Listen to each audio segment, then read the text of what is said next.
Good evening. I'm Kyle Schnell, host of Fireside Theater. Tonight, our story starts out as most stories do. It starts at the beginning. Proca was a king with two sons, Numitor and Emilius. He knew that one day he was going to have to choose a successor to the throne, and after careful thought, he chose Numitor. As we make choices throughout life, we make some good and some bad. And to Proca's dismay, as soon as Numitor ascended to the throne, he was beaten up and banished by his more powerful brother, Emilius, as shown in this scene.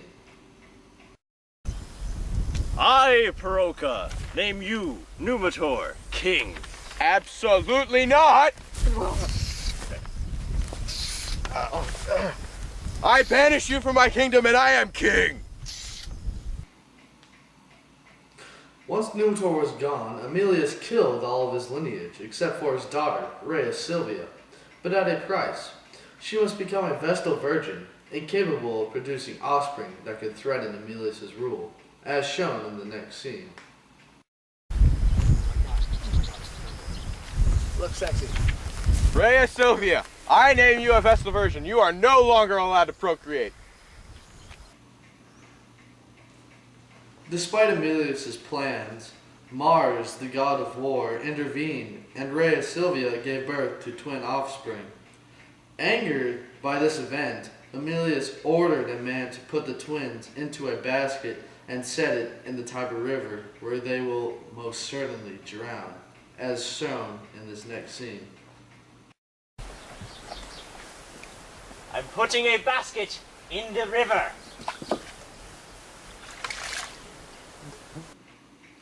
As the twins floated along the river in the basket, luckily before the basket flowed into deeper waters, it was caught by the Romulus fig tree. As they sat there, a she-wolf from the mountains came and rescued the boys from the river. The she-wolf then nurtured the boys until they were found by the shepherd of the royal flock, Faustulus. From there on, Faustulus and his wife Laurentia raised and taught the boys, naming them Romulus and Remus. Many years later, when the boys were ready to restore the kingdom to Numitor by killing Emilius, Remus was caught by Emilius' men and taken to his kingdom. Do an highlight you? No. Some guys. Ah! Oh God!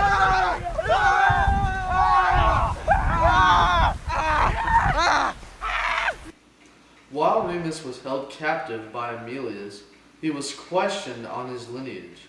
When Emilius found out Remus was the nephew of Numitor, it was too late. Romulus had snuck into the kingdom, found Emilius, and killed him. After Emilius' death, Romulus and Remus found Numitor and restored the power of his kingdom back to him, as shown in the next scene. Who are you? Remus, What's your lineage? He is the grandson of Numitor.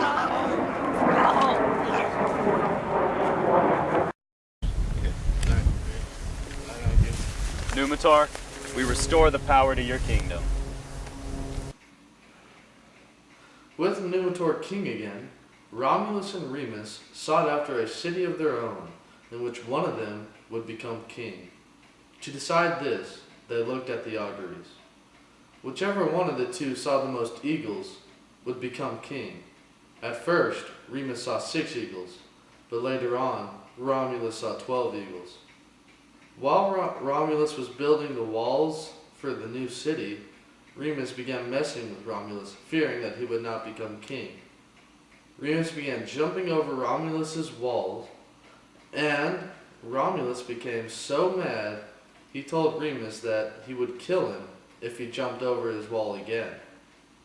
Foolishly though, Remus jumped over the wall again, and Romulus killed him, as shown in the next scene.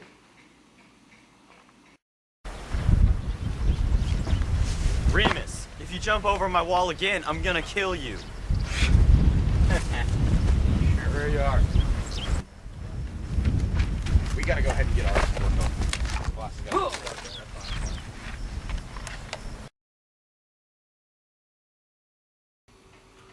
there. As our story continues, it fast forwards to the Horatii and the Curiatii.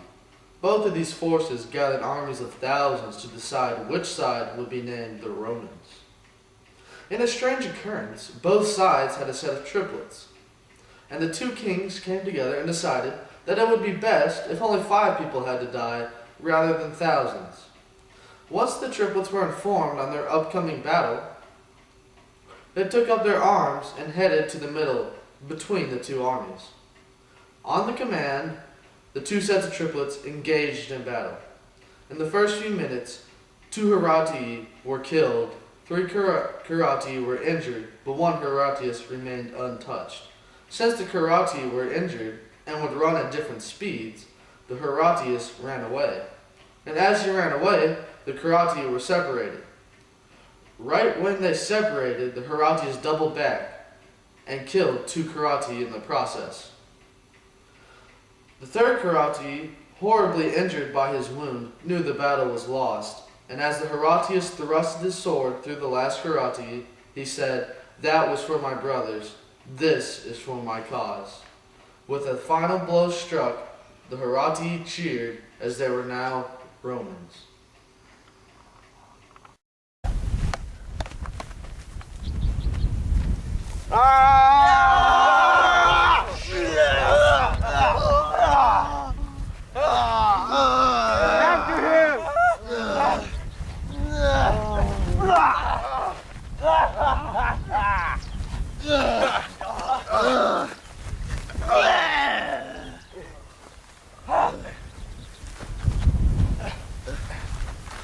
This is for my brothers!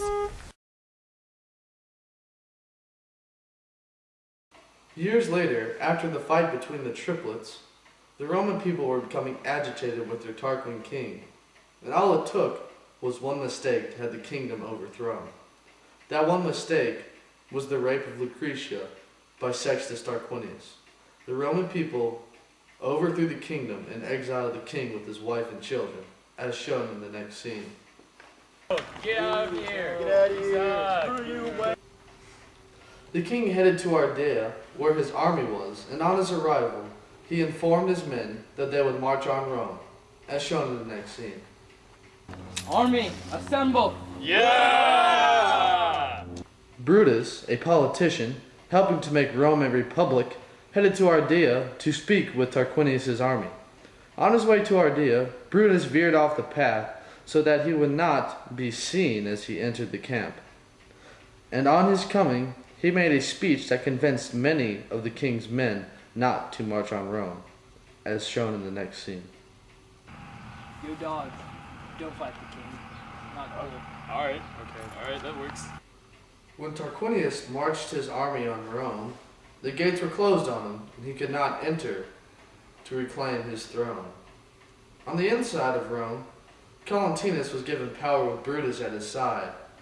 But the people did not like Brutus and Collatinus, just because they were too used to the kings. And as Brutus and Collatinus remained in power, they began to become more and more uneasy with Collatinus, and Brutus knew it. So Brutus confronted Collatinus and told him that he must leave. But they still are friends, as shown in this next scene. We're still bros, right? Of course, bros forever. See you later, bro. See ya, buddy. Shortly after, Brutus found another colleague, P. Valerius, and with him, he ended the reign of the kings and the beginning of the republic.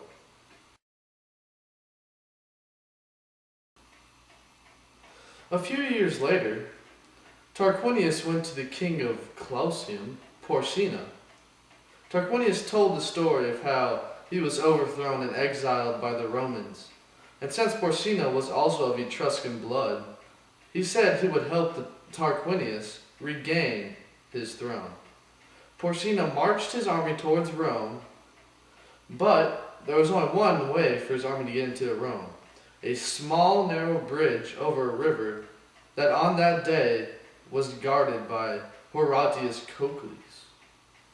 At the sight of Porsina's army coming towards the Janiculum hill, the Roman guards began fleeing back to Rome, but Curiatii stayed his ground.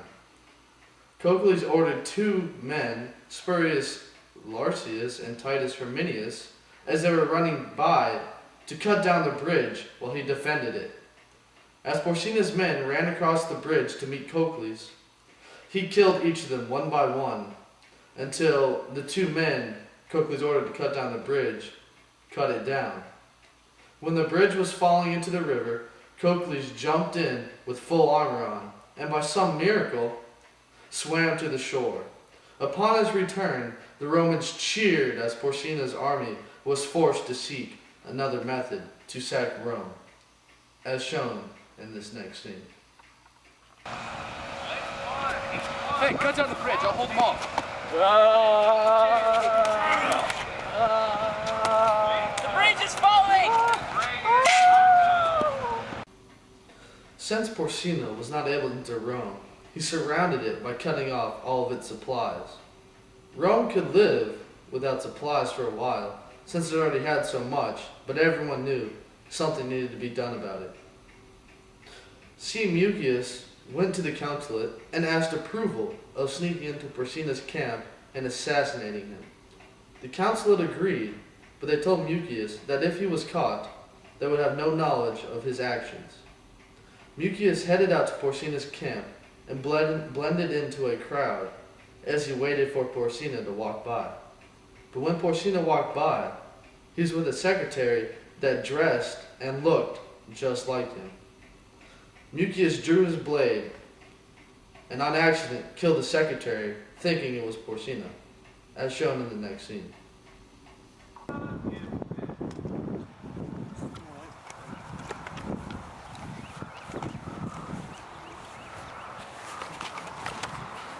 Which one is it? Which one is it?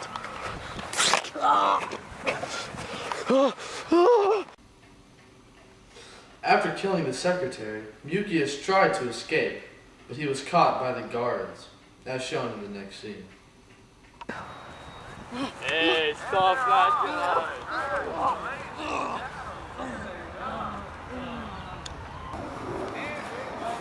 Look, Porsina. We caught him.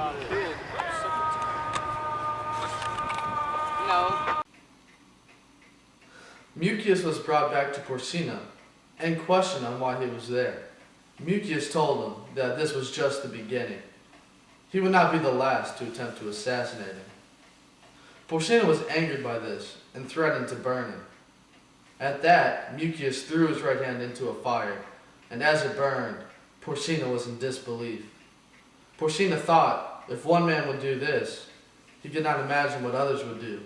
So Porsina ordered his men to set Mucius free and to retreat from Rome, back to Clusium, as shown in the next scene. See how much I care about Bernie. Because of your courage and bravery and other crazy, I'll let you go. Get out of here. No. Man, take him away. After this act of bravery, Mucius earned the cognomen Scaevola with the loss of his right hand. Porsina sent ambassadors to make peace with the Romans. And as Porsina left, there was once again peace and harmony in Rome. This brings an end to our program. I hope you'll join us next week. Schnell out.